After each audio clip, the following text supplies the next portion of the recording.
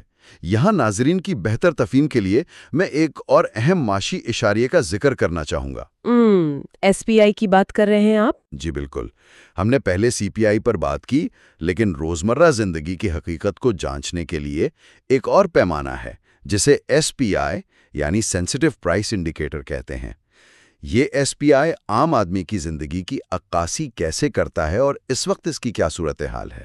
S P آئی یا حساس قیمتوں کا اشاریہ دراصل معیشت کا وہ تھرمومیٹر ہے جو براہ راست عام آدمی کی کچن کی حرارت کو ماپتا ہے۔ کیا بات ہے، کچن کا تھرمامیٹر! اس میں کون سی اشیاء شامل ہوتی ہیں؟ اس میں وہ 50 سے زائد انتہائی ضروری اور روزمرہ استعمال کی اشیاء شامل ہوتی ہیں جن کے بغیر کوئی گھر نہیں چل سکتا، جیسے آٹا، دالیں، گھی، چینی، سبزیاں اور ایندھن۔ مطلب وہ چیزیں جن کی خریداری روکی نہیں جا سکتی۔ بالکل، جنہیں آپ ملتوی نہیں کر سکتے، اور تازہ ترین ریسرچ کا ڈیٹا یہ بتاتا ہے کہ یہ ایس پی آئی سال بسال کی بنیاد پر 12.15% پر پہنچ گیا ہے۔ افہو، 12.15%؟ جی، جو کہ پچھلے 74 ہفتوں کی بلند ترین سطح ہے۔ یہ اس بات کا ثبوت ہے کہ ضروریات زندگی کی قیمتیں کس خوفناک حد تک پہنچ چکی ہیں۔ 74 ہفتوں کی بلند ترین سطح، یہ کوئی معمولی بات نہیں ہے۔ اور اگر ہم اس مہنگائی کی سپلائی چین یا ترسیلی نظام کی میکینکس پر غور کریں تو وجوہات بالکل صاف نظر آتی ہیں۔ ہاں، وہ ٹرانسپورٹیشن کاسٹ والی بات۔ ذرا ان ہوش ربا اعداد و شمار کو دیکھیے۔ پچھلے ایک سال میں ڈیزل کی قیمت میں 100% اضافہ ہوا ہے۔ 100%! یہ واقعی بہت بڑا نمبر ہے۔ اب ڈیزل کوئی لگژری آئٹم تو نہیں ہے نا، یہ وہ ایندھن ہے جس سے کسان کا ٹریکٹر چلتا ہے، جس سے کھیتوں کا پانی نکالنے والے ٹیوب ویل چلتے ہیں، اور ٹرک بھی تو اسی پر چلتے ہیں۔ اور سب سے بڑھ کر یہ کہ سارا مال، ساری سبزیاں اور گندم انہی ڈیزل سے چلنے والے ٹرکوں پر لد کر منڈیوں تک آتی ہیں۔ جب ٹرانسپورٹ کی لاگت دگنی ہو جائے گی تو منڈی میں کسان کا ٹماٹر اور پیاز کیسے سستا مل سکتا ہے؟ بالکل ناممکن ہے سستا ملنا۔ اسی طرح پیٹرول کی قیمت میں 49% اضافہ ہوا ہے، اور سب سے زیادہ دل دہلا دینے والی بات ایندھن کی ہے۔ ملک کے وہ کروڑوں گھرانے جن کے پاس پائپ والی قدرتی گیس کی سہولت موجود نہیں ہے، ہاں، جو ایل پی جی استعمال کرتے ہیں، جو دیہاتوں اور کچی آبادیوں میں سلنڈر یا ایل پی جی پر انحصار کرتے ہیں، ان کا ایندھن 65% تک مہنگا ہو چکا ہے۔ یعنی اس ملک میں غریب کی روٹی پکانا بھی اب ایک عیاشی بنتا جا رہا ہے۔ اور اس پوری معاشی کہانی کا سب سے افسوسناک اور تکلیف دہ پہلو یہ ہے کہ اس مہنگائی کے طوفان کے رد عمل میں پالیسی سازوں کا رویہ کیا ہے۔ انہوں نے کیا کیا ہے؟ اب آئی ایم ایف نے مارچ میں ہی اسٹیٹ بینک کو یہ واضح اور سخت ہدایت کر دی تھی کہ اگر توانائی کی قیمتوں اور مہنگائی کا دباؤ اسی طرح بڑھتا رہا تو آپ کو شرح سود کم کرنے کا سلسلہ روکنا ہوگا۔ اچھا، اور کیا کرنا ہوگا؟ اور اسے مزید بڑھانے کے لیے تیار رہنا ہوگا۔ مطلب وہی شرح سود جو گرنے والی تھی، جس سے تھوڑی بہت امید بندی تھی کہ شاید اب معاشی سرگرمیاں تیز ہوں گی اور روزگار کے کچھ مواقع پیدا ہوں گے، اب اسے الٹا بڑھانے کی بات ہو رہی ہے۔ جی ہاں، بالکل ایسا ہی ہے۔ یہ تو مہنگائی کا سارا بوجھ پھر سے عام آدمی اور چھوٹی کاروبار کے کندھوں پر ڈالنے والی بات ہے۔ بین الاقوامی دباؤ اور میکرو اکنامک استحکام کو برقرار رکھنے کی مجبوری کے تحت مارچ میں ہی اس شرح کو مزید گرانے کے بجائے 10.5% پر سختی سے روک دیا گیا تھا، تاکہ وہ عالمی مارکیٹ کو دیکھ سکیں۔ بالکل، تاکہ عالمی منڈی میں توانائی کی قیمتوں کا رجحان دیکھا جا سکے۔ اب اگلا فیصلہ 27 اپریل کو متوقع ہے، لیکن ایک بات بالکل طے ہو چکی ہے۔ وہ کیا؟ کہ وہ نرمی کا دور جس سے عام گھرانے یہ امید لگائے بیٹھے تھے کہ شاید اب ان کی زندگیوں میں کچھ سکون آئے گا، وہ اپنا کوئی بھی حقیقی اور دیر پا فائدہ پہنچانے سے پہلے ہی دم توڑ چکا ہے۔ یہ کتنی عجیب، تلخ اور خوفناک حقیقت ہے۔ معیشت کی اس پوری صورتحال کو اگر ایک تمثیل میں بیان کیا جائے تو یہ جو نام نہاد ریکوری تھی، یہ ایک ایسی تیز رفتار ٹرین تھی جو غریب اور عام آدمی کے اسٹیشن پر رکی ہی نہیں، اور غریب بس دیکھتا ہی رہ گیا۔ وہ پلیٹ فارم پر کھڑا اسے گزرتے دیکھتا رہا۔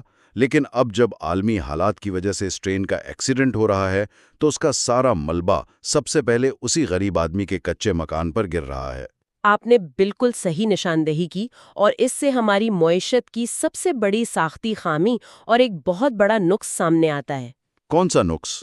وہ نقص یہ ہے کہ ہماری ملکی معیشت کی بنیادیں اتنی غیر مستحکم، اتنی کھوکھلی اور کمزور ہیں کہ دنیا کے کسی بھی کونے میں ہونے والا معمولی سا بیرونی جھٹکا ہماری اس پوری محنت سے کھڑی کی گئی نام نہاد معاشی بحالی کو سیکنڈوں میں تباہ کر سکتا ہے۔ سیکنڈوں میں؟ واقعی؟ کسی اور ملک میں ایسا ہوتا تو کیا ہوتا؟ اگر ہم اسے ترقی یافتہ معیشتوں کے تناظر میں دیکھیں نا، تو وہاں آٹومیٹک سٹیبلائزرز کا ایک باقاعدہ نظام موجود ہوتا ہے۔ یہ آٹومیٹک سٹیبلائزرز کیا ہوتے ہیں؟ مطلب کیا یہ وہ خودکار معاشی شاک ایبزاربرز ہیں جو معیشت کو اچانک گرنے سے بچاتے ہیں؟ جی بالکل، ترقی یافتہ ممالک میں یہ معاشی نظام کا ایک لازمی حصہ ہوتے ہیں۔ ان میں مضبوط سوشل سیکیورٹی کا نظام، بے روزگاری الاؤنس، فوڈ سٹیمپس اور ٹیکس کے ایسے لچکدار قوانین شامل ہوتے ہیں جو برے وقت میں کام آتے ہیں؟ ہاں، جو برے وقت میں یا بیرونی جھٹکوں کے دوران خود بخود حرکت میں آ جاتے ہیں اور عام عوام پر پڑنے والے بوجھ کو کم کر دیتے ہیں۔ جب وہاں عالمی سطح پر تیل مہنگا ہوتا ہے تو حکومت ان سٹیبلائزرز کے ذریعے عوام کو ریلیف فراہم کرتی ہے۔ اچھا، لیکن ہمارے ہاں تو ایسا کچھ نہیں ہے۔ ہماری ترقی پذیر معیشت میں ایسا کوئی خودکار معاشی استحکام کا نظام سرے سے موجود ہی نہیں ہے۔ ہمارے معاشی ڈھانچے میں عوام کے لیے کوئی بفر یا حفاظتی طے نہیں ہے۔ تو پھر سارا بوجھ براہ راست عوام پر پڑتا ہے۔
جی، جب عالمی منڈی میں تیل $1 مہنگا ہوتا ہے تو اس کا سیدھا اثر بغیر کسی رکاوٹ کے یہاں بیٹھے ایک غریب دہاڑی دار مزدور کی پلیٹ سے نوالا چھین لیتا ہے۔ اور یہی سب سے بڑا المیہ ہے جو آج کی ساری ریسرچ کا نچوڑ ہے۔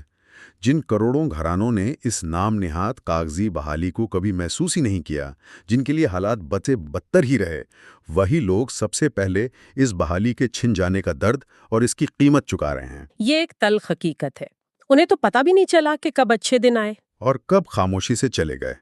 بس ان کے لیے تو ہر آنے والا دن پچھلے دن سے زیادہ بھاری ثابت ہو رہا ہے۔ بے شک، جو درد اور تکلیف ہم مارکیٹ ریسرچ اور اعداد و شمار کی اس گہرائی میں دیکھتے ہیں وہ اس سے کہیں زیادہ تلخ اور سنگین ہے جو ہمیں سطح پر اخبارات کی سرخیوں میں نظر آتا ہے۔ تو ہمیں اصل تصویر دیکھنے کے لیے کیا کرنا چاہیے؟ حقیقت کا ادراک تبھی ممکن ہے جب ہم مائکرو اکونومکس کے ساتھ ساتھ مائکرو اکونومکس اور گلی محلے کی معیشت کا بھی بغور مطالعہ کریں۔ بالکل صحیح کہا آپ نے۔ تو آج کی اس گہری، تفصیلی اور چشم کشا گفتگو کے بعد میں ایک ایسا سوال چھوڑے جا رہا ہوں، ایک ایسا سوال جس پر ہم سب کو انتہائی سنجیدگی سے غور کرنا ہوگا۔ اور وہ سوال کیا ہے؟ اگر اس ملک کے معاشی نظام میں کسی بھی بحالی کے ثمرات، اس کی مراعات اور اس کے تمام تر معاشی فائدے صرف اور صرف اوپر کے کارپوریٹ سیکٹر اور اشرافیہ تک محدود رہنے ہیں، اور نقصان نیچے آنا ہے؟ ہاں، اور کسی بھی برے وقت، بیرونی جھٹکے یا عالمی بحران کے نقصان کا سارا بوجھ سیدھا غریب کی روٹی اور اس کے چولہے پر پڑنا ہے، تو کیا واقعی ہمیں ایسی معاشی بحالی کی کاغذی خبروں پر خوشی منانی چاہیے؟ یہ واقعی سوچنے کا موقع ہے۔ یا یہ معاشی بحالی محض امیر کو امیر تر اور غریب کو غریب تر بنانے کے لیے دولت کی منتقلی یعنی ویلتھ ٹرانسفر کا ایک نیا اور قانونی طریقہ ہے؟ یہ وہ سوال ہے جس کا جواب ہمیں اعداد و شمار کی ان ایکسل شیٹ سے باہر نکل کر اور حقیقت کی آنکھوں میں آنکھیں ڈال کر تلاش کرنا ہوگا۔ بالکل، بہت زبردست بات کی آپ نے۔ آج کی اس ڈیپ ڈائیو ریسرچ اور تفصیلی جائزے میں بس اتنا ہی۔ اس پلیٹ فارم سے جڑے رہنے کے لیے چینل کو لائک اور سبسکرائب کیا جا سکتا ہے، اور مستقبل کی اپڈیٹس بر وقت حاصل کرنے کے لیے بیل آئیکن دبانا نہ بھولیے گا۔ جی، تاکہ آپ کوئی بھی اپڈیٹ مس نہ کریں۔ مزید بروں کمنٹ سیکشن میں ان موضوعات، کمپنیوں یا معاشی مسائل کی نشاندہی کی جا سکتی ہے جن پر تفصیلی ریسرچ پر مبنی مواد دیکھنا پسند کیا جائے۔ دی منی آئی کیو کے اس معلوماتی سفر میں ساتھ رہنے کا شکریہ۔ اپنا اور اپنے ارد گرد کے لوگوں کا بہت خیال رکھیے گا۔ Like and subscribe.